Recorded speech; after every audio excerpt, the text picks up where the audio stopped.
Olá família, tudo bem com vocês? Eu espero que vocês estejam muito bem e hoje eu convido você a refletir a respeito do capítulo 45 de Gênesis, que vai contar uma parte da história de José. Nos últimos vídeos nós refletimos a respeito das palavras que Deus deixa a Moisés para que ele transmitisse para o povo, a importância de nós observarmos os mandamentos, de nós obedecermos a palavra, de nos mantermos fiéis. E às vezes a gente pode olhar para a nossa vida e perceber que nem sempre a gente se mantém fiel, nem sempre a gente consegue obedecer todos os mandamentos e a gente pode acabar desanimando na nossa caminhada por ver que a gente mesmo e a nossa família está longe dos padrões que Deus esperava de nós. Mas sabe, a Bíblia conta a história de várias famílias. Num dos vídeos eu comentei sobre a história de algumas famílias que foram salvas. E a Bíblia não nos poupa de detalhezinhos, detalhes sórdidos, da história de pessoas que fizeram coisas terríveis, de muitos plot twists, com muitas pessoas imperfeitas fazendo coisas terríveis. A gente pode até achar meio estranho a Bíblia colocar a história de pessoas que fizeram coisas horríveis, mas isso nos dá uma lição muito importante. Mas isso é muito importante porque demonstra a nossa natureza pecaminosa e o quanto nós necessitamos da graça redentora de Deus. A história de José, acredito que seja uma das mais conhecidas e com certeza é uma das minhas favoritas, dignas de novela de televisão. José era o filho preferido de Jacó e por isso era odiado pelos seus irmãos, a ponto deles tramarem a sua morte. Mas os irmãos acabam não matando José, porém eles o vendem como escravo para o Egito, um outro país, um outro povo. E desde então eles nunca mais ouvem falar de José. Seu pai fica devastado. A história poderia acabar aí e já seria um fim muito trágico.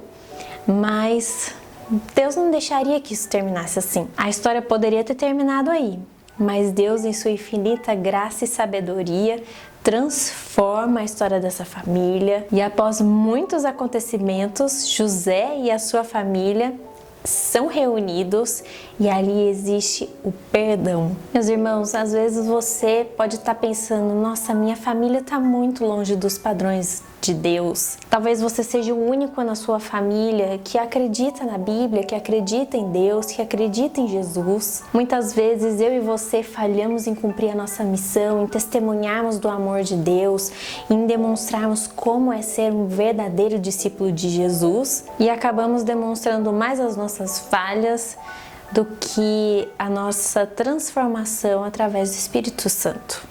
Da mesma forma, a igreja, a família de Deus, também não é perfeita. Não é perfeita porque nós somos imperfeitos. Mas existe uma boa notícia: até famílias imperfeitas podem ser salvas. Quando pessoas imperfeitas estão juntas, é normal que existam conflitos, discordâncias, mas acima de tudo deve prevalecer o amor. E muitas vezes o amor, ele vai exigir de nós que nós demos perdão e que nós peçamos perdão. E a história de José é sobre isso.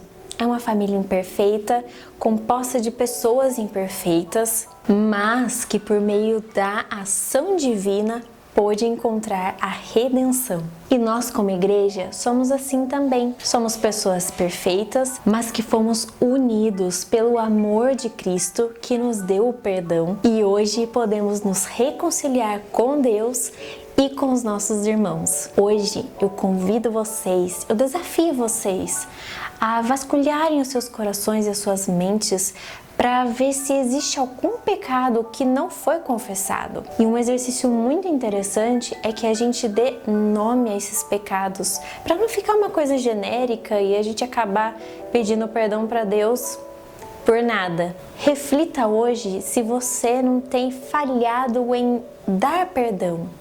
Algum irmão te fez alguma coisa? Perdoe. Você talvez tenha falhado com o seu irmão. Peça perdão. E se ainda houver alguma mágoa, se for difícil para você dar o perdão ou pedir perdão, lembre-se da história de José. Lembre-se de Cristo. Minha oração, mais uma vez, é para que nós renovemos o amor e que possamos transbordar o perdão de Cristo que um dia nós recebemos a todos aqueles que ainda não conhecem a Deus. Também oro para que nós sejamos usados por Deus em meio às nossas angústias e dificuldades, assim como José foi. Mas que no fim, assim como José foi usado para abençoar a sua família e uma nação inteira, nós também possamos ser usados por Deus. Deseje ser fiel, deseje amar os imperfeitos. Lembre-se, Deus nos amou quando ainda éramos pecadores. Por isso, permaneçamos firmes. Amém.